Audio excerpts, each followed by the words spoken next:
What am I doing here in the middle of the Sahara? Well, it isn't actually, you see.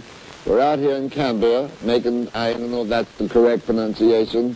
You British people do have some weird names. I think it's Canberra. And we're making a picture called Follow That Camel, in which, in the most original fashion, I play a sergeant. Something new to me. A sergeant in the Foreign Legion. And the name of the picture is Follow That Camel. And I'm the only American in it, and possibly the best actor of the bunch. No, but in all seriousness, I'm a confirmed Anglophile, have been all my life. I've always had partiality to the British way of life. And you can imagine my delight when I found the Bilko series was so popular here. And when asked to do the picture, unlike in America, whenever the Hollywood studios would call and the part was a sergeant, I would turn it down because it was too much like the Bilko series. But in this picture, since it takes place and I'm a Legionnaire, it gave me a chance to come to Britain and enjoy. However, this isn't too enjoyable. We're really way out on the sands. The wind does blow and it gets in your eye. But I think the picture is in the tradition of the Carry On series.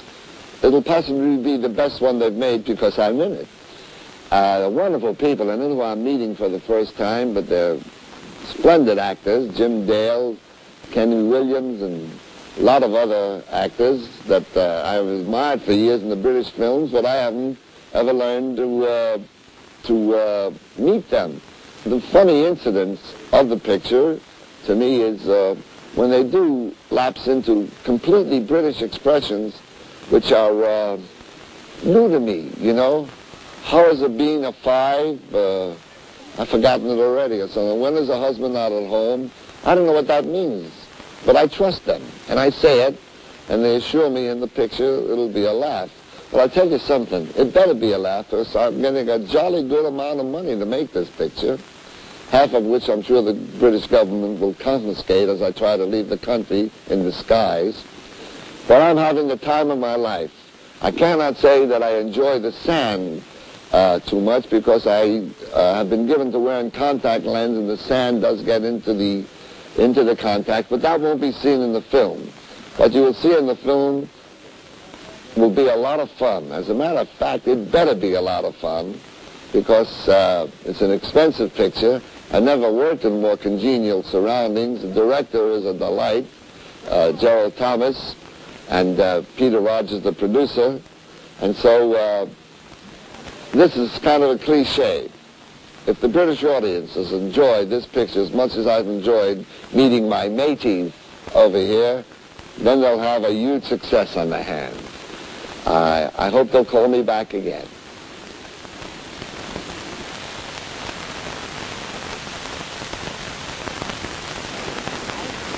Well, this is the only way to spend your vacation, I guess. The Foreign Legion uniform, with this for protection, but in actuality it's all part of a picture called Follow That Camel, which I am perhaps the best thing in.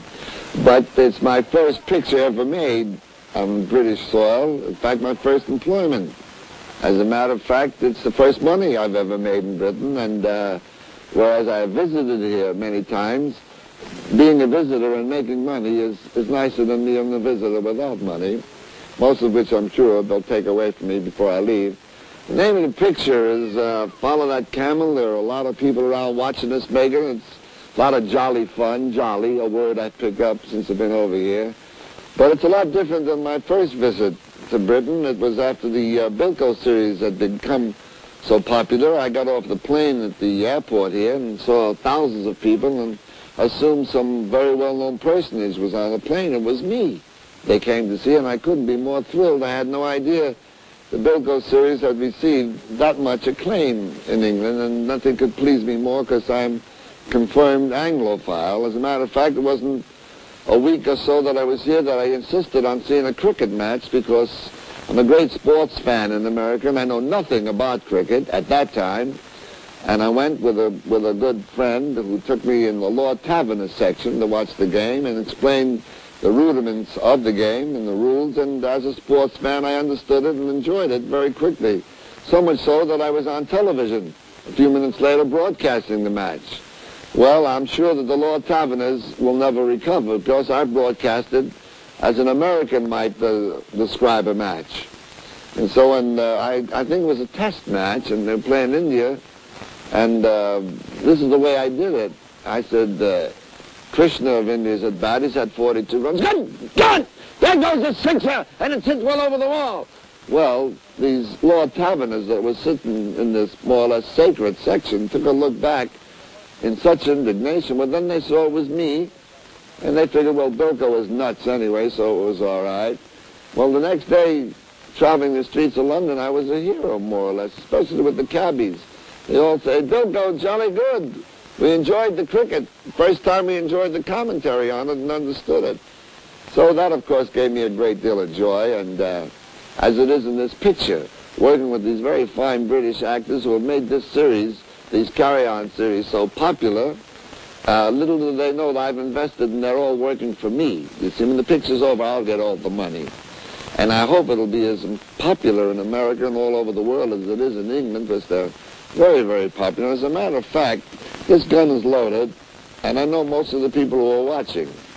If you don't come to see the picture, you'll jolly well hear from me.